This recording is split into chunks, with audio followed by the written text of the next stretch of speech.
with the Port St. Lucie Mayor. I'm Teresa Aronson from the St. Lucie County Chamber of Commerce. It is our pleasure, our honor to do this event every single month on the second Friday of the month right here at Council Chambers at City Hall. It's at 8:30 a.m. It's free. It's open to the public. We have Danish and coffee courtesy of silver platter entrees. And of course, we're going to visit with the one, the only Honorable Gregory Moravec, the mayor of the city of Port St. Lucie. We're going to start, however, we're going to do this a little different. We're going to start with our Children's Services Council Community Impact Award. Community Impact Award.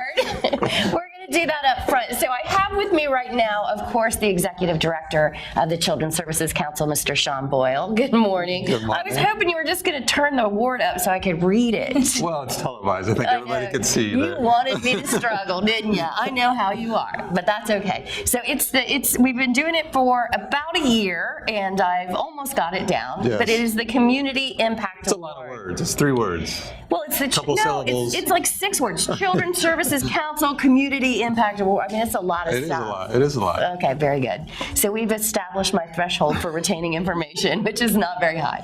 But you brought a guest with us. You brought this month's honoree. And so let's introduce her and talk about her for a little bit. Sure. We do this award. We partner with the Chamber of Commerce in order to award those that are working every single day to make our community better. And not only does that have an impact on the children and families that we serve, but obviously on the community as a whole and the economic viability. Now, we've been talking, as the mayor said right before we went on air, about I've been saying St. Lucie reads, St. Lucie reads, St. Lucie Yes. reads. We've been talking about the importance of reading. And one of our 3 pillars is mentoring. We're asking people to become mentors, to go into the schools, donate an hour a week or more of their time. And I think the mayor does that. And the mayor does do that, to increase the reading, work with these struggling readers. So our winner today is actually kind of the kingpin, if you will, of the mentoring component. I just gave her that new title. Kingpin, that sounds as good as any. Our award winner is Jenna Taylor from the Big Brothers Big Sisters Reads program. Congratulations, Thank you. Jenna. About this award every month, but you do have, how many programs now do you fund through the Children's Services Council?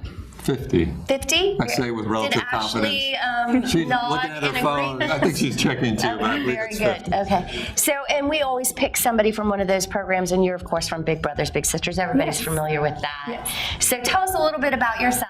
How long have you been with them? I actually just celebrated my 5-year anniversary with the agency as the program formerly known as AmeriCorps Reads, but we're now rolling out our new name, which is just Big Brothers Big Sisters Reads. And so I get the pleasure of working with the tutoring component of what we do. So my AmeriCorps members, they serve 25 hours a week, every day, at some of our schools in this county with their students. And some people are not familiar with the AmeriCorps program, but there is a lot of benefit to being an AmeriCorps volunteer. Yes. Can you tell us a little bit about, as an AmeriCorps volunteer, what you get? Sure. So our AmeriCorps members are earning a stipend. So it's just kind of thank them for their time and their service. Some of our members are also earning a scholarship, so they're using that to either go back to school or to finish up their schooling. I have 3 members that'll be transferring into teaching positions this year, so that's been exciting to watch them kind of grow as professionals through this program. So when you're looking for volunteers, obviously for the hour a week, anybody can do that. Absolutely. You know, just about anybody. You have to have the time because you want to be consistent. Right. You don't want to, because you're working with one student, right? Correct. So you want to be consistent. You Absolutely. don't want to, not be there for 3 weeks and that sort of thing. That's not very helpful. But who are you looking for AmeriCorps volunteers? So for AmeriCorps, we are looking for someone who can make that big of a commitment. So it is a 900-hour-a-year commitment. We run August through July, so we work with some of our summer school students as well.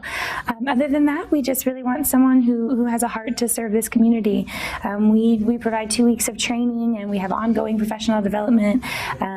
So a huge team. We're a team of almost 60 this year, tri-county wide. So, it's a great network of professionals if someone's looking to really. And it's a lot to handle. How many volunteers have you got? I know that St. Lucie Reads kicked off and they're trying to get more and more people. Have you seen a spike? Have you gotten quite a few more volunteers reading in the schools? Oh, absolutely. Definitely, yeah. So how many volunteers did you say you have right now? So with the AmeriCorps AmeriCorps program, we'll have 60 starting in August as a part of our cohort.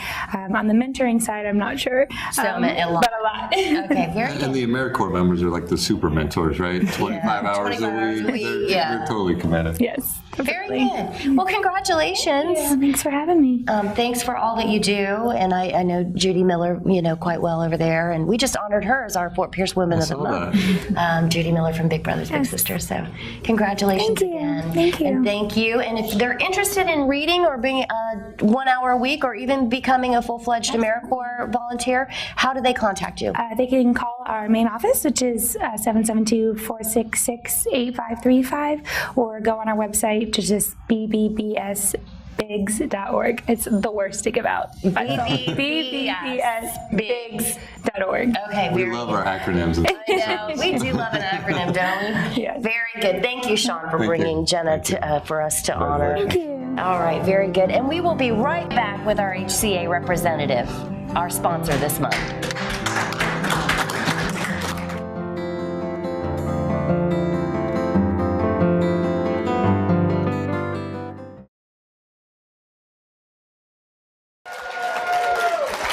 Welcome back. And I'm Teresa Aronson. I am. I'm pretty sure. And I am so happy to be here. Remember, this is a free event. It's open to the public. It's the second Friday of every month, 8:30 a.m., right here at Council Chambers at City Hall. Hopefully next month you will join us. I have with us our first-time guest on this show, and she is from the HCA family, the Treasure Coast Health System family, and she works with St. Lucie Medical and Lawnwood Regional Medical and Heart Institute, and her name is Katie Maximo. She's the Director of Behavioral Health Outreach. Yes. I got it all right? You got it all right. There's a First lot of thing words today. in there. First thing today, I got all right. So tell us, Katie, what is behavioral health outreach? Sure. So I am part of, like I said, the HCA family, and we have 2 hospitals located in the area. We have a behavioral health center located at St. Lucie Medical Center, as well as Lawnwoods Medical Center. My job is to go out and to promote some of the programs and things that we have going on in both our behavioral health centers. A lot of times, mental health and behavioral health isn't really advertised, isn't really put out into the community because there's such a large stigma with that population. So my job is to go out and get to the patients that really need the care the most. And once you get them and you say, okay, come on in, they go to one of the hospitals, and is it like inpatient, outpatient? How typically what's the mode of operation after you get them? So we have a couple different ways that a patient can come into us. Of course, we have Baker Act opportunities for patients that come in through police or medical necessity, that come in, get checked out through our ER system, and then come in through the inpatient side. They can also come from a doctor's office and say, I need a little bit of extra help. I need a little bit of extra counseling that I can't normally get in the outpatient setting. So the doctor will send them right over to our facility, and they'll come in for an inpatient stay. We also have a couple new programs at 2 of our facilities called intensive outpatient therapy, where they can come in about 3 times a week for 3 hours a day in a group facilitated setting with licensed social workers and mental health counselors. And they come in and talk about what's bothering them or what's going on in their life. So it's a little bit more intensive than just doing one-on-one outpatient therapy because it's 3 times a week, but it really promotes healthy growth and living through better mental health. Now, you talked about Baker acting, and oddly enough, just yesterday, our leadership class, Leadership St. Lucie, was at New Horizons at the Treasure Coast. Amazing. Yes, where a lot of the Baker acted people end up. And how would they end up at one of the hospitals rather than at New Horizons? So a lot of times we'll get Baker Act patients that might have something medically going on, not just their mental health well-being is looking to be checked. So they might have had a fall, had an accident, done something that New Horizons couldn't necessarily medically take care of. Handle, Exactly. so then they come to you. They'll come to us, and then if they need to go to New Horizons afterwards, which is a longer care facility, they'll go right to New Horizons from our facility. And we keep saying Baker Act, and of course, I was on tour talking about this issue yesterday, so I'm familiar with it. But for people watching, what is a Baker Act? It's something that people need to be aware is available to families that are struggling. Sure. So a Baker Act, a lot of times there's a stigma attached to it. It's a scary thing to talk about in the community, but a Baker Act is just if you're a danger to yourself or others. Plain and simple. So if you feel that your family member might harm themselves or harm someone else, and they're at that point where you think they really do need some help, then this is a way to call in the police, your doctor, or emergency services to say, my person in my life needs help. My patient, my loved one, my cousin, my brother, my mom, my dad, my child. And so it's the way to get community services as quickly as possible. And your doctor can help you, the schools can help you. Absolutely. If it's a young person. Absolutely. Guidance counselors are a great asset in our community, and I think that they are underappreciated. So if we do have children in the area, a lot of times they do go to guidance counselors first. Yeah, if there's kind of the first maybe recognizable place that they act out is school. But so after they come there and you guys kind of stabilize them, if they need long-term care, you'll send them typically somewhere else, but you're out letting people know. Why would they come to you first? Is kind of what I'm saying. Like they don't have another medical. Right. So if they don't have another medical problem, a lot of times we do see patients that do need that stabilization time in their life. So we can have patients for 2, 3, 7 days at a time, and it's just a point in their life where they can't get outpatient care because we know that we have a lack of outpatient providers in the area, and they need someone to talk to right away. That could be someone who is going through grief, someone who's experienced a loss, both of a job or, again, of grief of a person. It can be someone that has PTSD from a traumatic event that just recently happened. It can be any of those things, and the average person might deal with that one time in their life or so. And a lot of times people don't really think that this is... They don't recognize it. They don't recognize it, exactly. So it's a lot of times a loved one that talks to the person about Baker acting themselves into our facility. Yeah. It is hard you can't recognize it. We all have struggle throughout times of our life, and we want to make sure that they understand that that's legitimate, it's common, and just seek help. It's much easier if you get help early on. Exactly. If we have somebody at home that's maybe interested in talking to you a little bit more about your program or might be in need of services, how can they reach you? So in case of emergency, we always say dial 911 first, of course, but we also have a wonderful website that you can go to, www.lawnwood.com or www.stluciemed.com. You can go to either of those sites and look to see what our services are available. We have biographies of all of our providers that are providing care at the facilities as well. We have program insights, so you can see about the different programs. That intensive outpatient therapy, we have a couple different tracks that you can do. We're looking to do a maternal health, so postpartum depression. We're also looking at a first responder intensive outpatient therapy for our first responders, because we know there's a need in the community. Absolutely. We're looking at doing a veteran track as well. Me being a veteran myself, I have a strong urge to provide that service in the community. So online is your best asset. You can also call us at the main number of the hospital. They'll be happy to push you through or connect you with behavioral health services. Or, of course, you can call any of your community resources like 211. They have all of our information as well. Everybody can call 211. Thank you, Katie, for bringing this to us. We've talked about it a couple times on the show, but it's an important issue. Absolutely.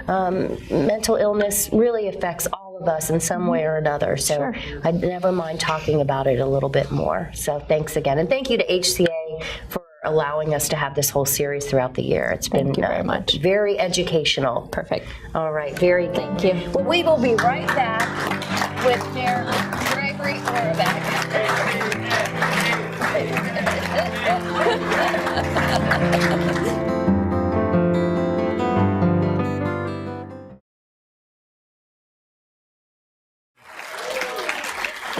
Welcome back to Coffee at the Port St. Lucie Mayor. I'm Trissa Aronson, and I am, of course, finally joined by the one, the only mayor of this beautiful city of Port St. Lucie, Mr. Gregory Orbeck. Good morning, everybody. He's going to do that the whole segment. He's taking his job very seriously. And why wouldn't he? Any job we're doing well. Oh, you sound like my dad. Well, he was right about some things. A couple of them. Well, welcome. Thank you for coming, and thank you for being here. Always nice to have you. Nice to be had. A lot going on in the city, in the county, in the school systems, everywhere you go. So I don't want to take any thunder away from you, so I'm going to let you get to your list. Oh, really? Because I was going to go right to you. So we often talk about the importance of education in our community, and really, if we want to be the most prosperous community we can be, it's really generational change, and it starts with education. And because education is so meaty, you really have to look at reading, because reading is the gateway to all knowledge. And really, you got to get to them by 3rd grade. Yep. Because as everyone in this room knows, the second that you come out into the world, you're learning. And you're learning really at an exponential rate. And those first years are critical. In fact, if you can't get to a kid by 3rd grade, and if you can't have a kid reading on level by 3rd grade, then statistically we know that we may never get them. And if you're not reading on level by 3rd grade, you're 4 times less likely than your peers to graduate. And if you throw poverty in the mix, which often happens in a household where the child is falling behind, you're 13 times less likely to graduate. So education and reading are huge, and that's seriously why we do start with Sean Boyle, and why we do promote St. Lucie Reads, and why we need you to volunteer. Okay, we need you. Your community needs you. And I know it's really nice to say that, hey, this is the parents' responsibility, they should do it. But do you want to have something to complain about and no improvement? Or do you want to be part of the solution and make it happen? So you're the change that we need. We need you to either give your time, give your money, or give your referral. Get somebody else in your place. All right? But just get somebody, and please, please, please be a part of St. Lucie Reads, St. Lucie Soars. It takes 1 hour a week to make a difference. And if I can find the time for it, I think you can too. Very good. You've challenged them all. All right. Now, I really did want to provide a lead-in, but once I get going on reading, I can't stop. But so we talk about education, the importance of education. We talk about that's an area of opportunity for us. And when you realize an opportunity, when you take advantage of an opportunity, even if the job's not done, you have to celebrate the moment. You have to celebrate the milestone. Yeah, we had a lot of them this year. Yeah, not only did the St. Lucie Public Schools, which is a separately elected body, we have a school board that's in charge of our entire county's education, including the city of Port St. Lucie. So the city council and I, we don't have a direct role. We have, we can influence, and we're part of the team, but we're a support. But the school board, they have an elected body, and they have a superintendent that's appointed by that body. And Wayne Gent came on board about 2 years ago, and he's really been delivering on his promises as chief executive of schools, if you will. And the graduation rate is historic increase. What's the exact figure, Trissa? 86.7, and if I don't get it right, I thought it was 8. You No. put 8 in the flyer. 80. No, I Well, did. 86. I think it's 86.7, but if it is 86.8, I'll get a text. Well, you know what? Either way, it rounds up to 87%, technically by the rules of math. So, 87%. A historic high for us. Historic high. So that was one promise delivered, and then they followed up with that. So all schools in the state of Florida are graded, and there's an accountability report that's done, and that's what those tests, those little pesky tests that get so much attention. It used to be called FCAT, and the FSA, and standardized tests, alphabet soup. But in any event, our kids and our schools, they're tested, they're evaluated in an accountability report that's available on the Florida Department of Education page. And you can see how a school did, how a district did. And historically, we haven't been exactly where we want to be. And this last year, the previous year, we were 45. Our previous best was 43. But this year, school board, superintendent, our teachers, all of our educators, our kids worked together, and they made a jump to 32. 32. Yeah. So that really... Out of 63. 67. 67. So, and just... because we can never take this for granted. I mean, you're in the sphere of the chamber and government all the time. I obviously have been in government for a while and the mayor for a few years. So we could take it for granted. But in Florida, it may not be like where you're from in the Northeast. It's not a city school district. It's in Florida, it's a county school district. There are 67 counties in Florida. So we're 32 out of 67. We broke into the top half for the first time ever. Better than half. And we look forward to seeing where we go and how high we climb. But to celebrate this moment, you're working with Representative Lee and a number of other partners. Tell us about that. It is actually a passion project. Representative Larry Lee brought it to myself and several other stakeholders in the community, but they really wanted to celebrate all of the teamwork because even, the bus drivers had been taught Impact, No Kid Left Behind, and Kids at Hope to recognize kids that are struggling. So even bus drivers and the lunch ladies, they're all involved in these improvements. And we wanted to celebrate every single one of them. We are offering them a pep rally, actually, of sorts. It's going to be a lot of fun. It's a pep rally for the entire school district. It's going to be August 4th at the Met Stadium. We're going to follow it up with a game, of course, and Tim Tebow will be there, barring he doesn't go up the chain because he's doing pretty good. But and all school board employees get in for free along with a guest. So it's not only the employee, but it's a guest of the employee. And we're also going to give the employee a free hot dog and a soda. And it happens to be back to school night for the Mets, which means kids were already getting in free. So all your kids get in free. If you're a school board employee, you get in free, and you get to bring a spouse or a partner or even a friend for free as well. And we're all going to be out there to make sure that we celebrate everything they did. No failing schools this year. For the first time in a very long time, we have no F-rated schools, and we also had a B overall for the entire district. B district. That's huge. And because, I'm highly competitive, I think of it in terms of, hey, 45 to 32, and we beat Indian River County. That's what you want to hear, yes. So our school system, so if anybody tells me that they're going to move to a different county because of this, well, we're better than Indian River County now. That's right. I'm sure that they are sharpening their pencils up there. Our friendly Treasure Coast rivalry, if you will. It's funny because their superintendent came from our school system.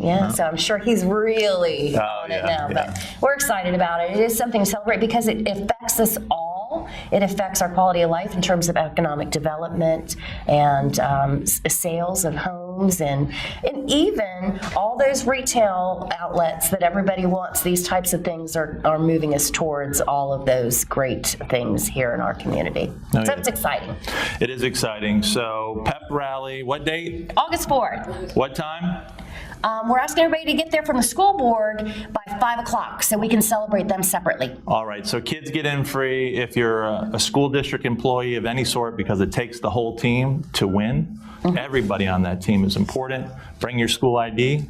And I'll be working the gates. You'll be working the gates. Representative Lee will be out there. So come out.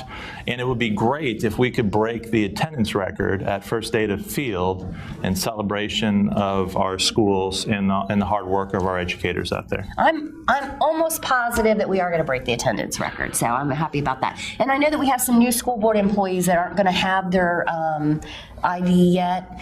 We're going to have all the principals out there, so hopefully somebody can vouch for you, but we're not going to be real picky about it. But we do want to see those IDs if you have it. Hopefully you'll wear them with pride. All right. Now, I don't know how long it'll be before we actually go on TV with the show, what the production time will be, and when we get out there. But I know a lot of people love Crosstown Parkway. They can't wait for the bridge to be done. They love their updates, too. So, all I'm going to tell you, because Sarah Prohaska, our PIO, is in the audience, and I don't want to get in trouble, but plug your ears. crosstownextension.com is our website where you can get updated on the latest, greatest information. And that's where you'll be able to access our Earth Cam. So you'll be able to watch the bridge get built in real time. And in addition to responding to that. So if you got like a year to sit and stare at the... Oh, it's pretty cool. I mean, it's pretty cool. From start to finish? Yeah, you might want to just put it on in the background. Okay. Then also, the countdown clock for the project is both on that page and the city homepage. So if you're ever wondering, hey, when's that bridge going to get done? Boom, right there. You got to give them the link. It's cityofpsl.com. For the homepage, absolutely. Yeah. But the Crosstown page, it actually has its own landing page, crosstownextension.com. .com? Yes. Very good, because yes, we get that question all the time. When's it going to be done? Yes, we do. And it's going to happen.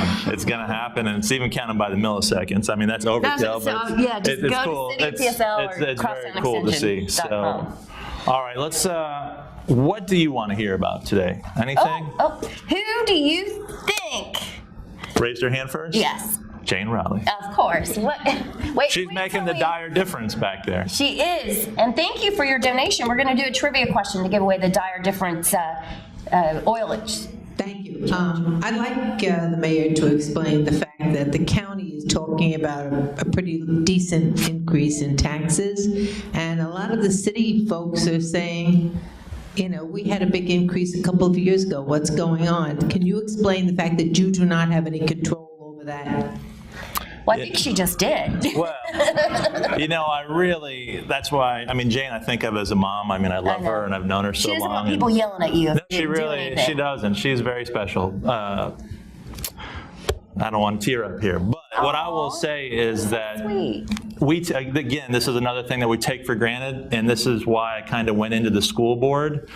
So we all know we have 50 states, right? Yeah, that's the federal government, and then there's interplay between the federal government and state government. So state rights, there's a lot of state rights, and we live in the great state of Florida, right? Yes. Yeah, we are now the third most populous state, okay? So we live in beautiful Florida, and within Florida, we have a state government, right? We have a governor. He's got the same hairdo as me. Mm-hmm. He's very popular hairdo. He's thinner, and his wallet's a lot fatter. So that's our governor, Scott. And then we have obviously we have a state house, right? And we have a state senate, and we're lucky that we actually have the state senate president and Joe Negron, right? Mm-hmm. All right. Now counties, remember how many counties do we have? 67 counties. Well, you guys are very, very smart. We have 67 counties, all right? And counties are technically subdivisions of the state. The state, back in the day, knew that it couldn't provide state services at the local level, so it subdivided itself into 67. All right, so St. Lucie County. It has a separately elected legislative body, county commission. Yep. They have a rotation there, and for who's the chairperson, and right now Chris Sadowski is your chair. So if you enjoyed Trissa today with Coffee with the Mayor, you should see her with Coffee with the Chair at St. Lucie County. All right? Separate show. So they are separately elected. It's a separate government. And they are one of the many taxing authorities. If you've ever looked at your property tax bill, have you looked at your property tax bill? Yeah. And I know that it's you might not remember because you might have been seeing red, you might have been clenching your teeth, you might have been getting your tea ready at the harbor. But if you look, you're going to see that it's divided into two sections, ad valorem and non-ad valorem. And that ad valorem is property tax, and that non-ad valorem, those are special assessments for things that you're specially benefited by, like your garbage service, your waste service in Port St. Lucie, the stormwater, and utility. Like once upon a time, if you had water and sewer lines go through your neighborhood, those are the charges you're going to see down there. But up top, let's stick up top because that's Jane's question, property taxes, ad valorem taxes. There's a thing that says taxing authority. It says exactly that, taxing authority. And then it lists by name and millage. You know, millage is the tax rate, right? And then it takes your property value times the millage, and that's how much you pay in property taxes. All of those taxing authorities, out of all of those taxing authorities, we have so many taxing authorities, exactly 2 of those are under the control of the city of Port St. Lucie. Exactly 2 of those, okay? One is city. It says City of Port St. Lucie. That's our general fund millage. That's what we pay for, that's what we use to pay for your police department, your parks and rec, your city services, admin, these lights right here, all the things that you utilize, it's paid for with those general fund property taxes, City of Port St. Lucie. The only other thing we have on there, you actually approved as voters, City of PSL voted debt. What do you think that City of PSL voted debt is for? Crosstown. What are you guys waiting on? Crosstown. So back in the day, 89% or so of the voters of Port St. Lucie in that election said, yes, we want to tax ourselves because we can't wait for this bridge. No one else is going to do it. We're going to do it. And now we're doing it. We are. That's exactly 2 on that whole list, Jane. Exactly 2 are under the control of your mayor and city council. Exactly 2. Everything else falls under a different taxing authority, many of which are independently elected legislative bodies like your county commission. So when your county commission and the county administrator, Howard Tipton, who is not our city manager, he's the chief executive. Howard Tipton is the chief executive of the county. So when he proposes a budget that increases the tax rate in the county by 0.8 mils, which is close to a 10% increase in the county, when he does it, it might impact us, but your city has no control over it. So calling up, and I actually had I had some special calls this week. Imagine. Yeah, they were. Super You have excited to about appreciate the irony of an email or a Facebook post calling you a moron, but talking about the county taxes Texas, that yeah. I could It's a little somehow aggravating. control it. But that's the fun of public service, and you just try to get that message out there that this is the beginning, not the end, and you as citizens have the power to influence the process by calling your elected officials in the county. County officials are elected at large, meaning that if you're a voter, you get to vote for all of them. Yeah, you all vote. Yep, everybody votes for them. And so, we need you to be involved with issues, but calling us, we can only help you influence. We can't vote on that. We cannot vote on that issue, just like we can't vote on the school district millage, or the South Florida Water Management District millage, or the find. There's an FIND on there if you look. Or mosquito control falls under the county, soil erosion, fine and forfeiture. All right. At the county. But Jane, thank you so much for your question. And I think it's important to note, and sometimes we're in the heat of the moment, we get excited and want to yell at somebody, but sometimes it's nice if you stop and maybe do a little bit of research. Make sure you're yelling at the right person. Well, honest to goodness, I like to do that, but if you don't want to, it's okay. if you think about where we are as a country right now, where we are as a society, that's actually a very profound statement. Because social media is like this, a lot of times our brain is not engaged. Our brain's engaged after our fingers are on the keyboard. And I was introduced to a really fun term a couple of weeks ago called keyboard courage. Oh. Something you'd say from the keyboard that you would never say face to face. But it's profound because if we just, with all the tribalism that's going on with party, where we put tribe over facts and reason and having a reasonable conversation, we really should take a step back. And if you're going to send one of those type emails or posts or letters, and we have kids in the audience, and plus we're on TV, but Jane, you know what kind of letter I'm talking about? It's cleaning it up in his head. Yeah, so it's kind of the letter you should leave in your drawer before you send it, because it's, it's you're telling somebody off type of thing. Take a step back, take a deep breath, and just make sure that you have your facts right. Because if you're not going to treat someone like you want to be treated, the least you could do is make sure you're factually accurate. Yeah, I think that those are called rants, and I think that. Well, I'm going to say it off the mic. What it is? It doesn't require a swear word, but it refers. It's a certain letter in the alphabet followed by U letter. Yeah. But I think it's always smart to probably keep your rants on Facebook to a minimum. Because do you really want to be that guy that never gets invited to a party because you're always complaining? Or maybe you do want to be that guy that never has to go to a party. But I'm just saying, you might want to keep your rants on Facebook. It's never lost on me, though, that our country, in part, was founded because we don't like taxes. And so you try to be accommodating as possible, but you want to put hey, don't leave yet, Brandy. Don't leave yet. You're next. I'm going to put you and Nathan on TV. Does she have to be somewhere? You got an appointment? We have gymnastics. We can wait a few minutes. Yeah, give me two. This will be. Just do a couple tumbles in the aisle until we get to you. Well, she has a dress on, so I can't ask her to do a cartwheel. No, don't do tumbles in the aisle. Yeah. So the thing is, you do have the ability to influence. When you get angry or there's a rant involved, you do have the ability to influence. And sometimes it takes too long, and I see the Condons leaving. Boy, he will just call you out. Try to leave a show in your defense, at the time it was supposed to end. Well, that's what happens when the mayor gets to go last on his co-show. But what I really did want to recognize them, and Mr. Buckner is here. There's a lot of chiefs. Yeah, that's a whole other issue. We don't have time for that one today. But what I want to say is that there is the ability to influence and make a difference. It doesn't always happen as fast as we want, but it can happen. And the Condons are an example of that. So a couple of years ago, we created a traffic calming improvement program.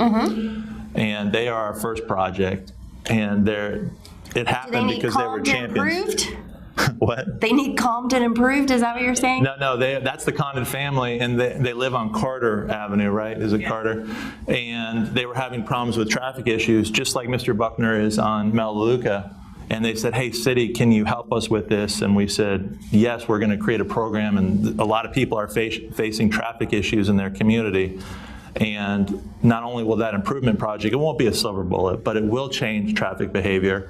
And because with landscaping, everything looks better and is more beautiful, their street's going to be improved. And it's going to happen because there was a partnership between hardworking people, Like the Condons. and their government. And so I just want to Give recognize them a that. shout out.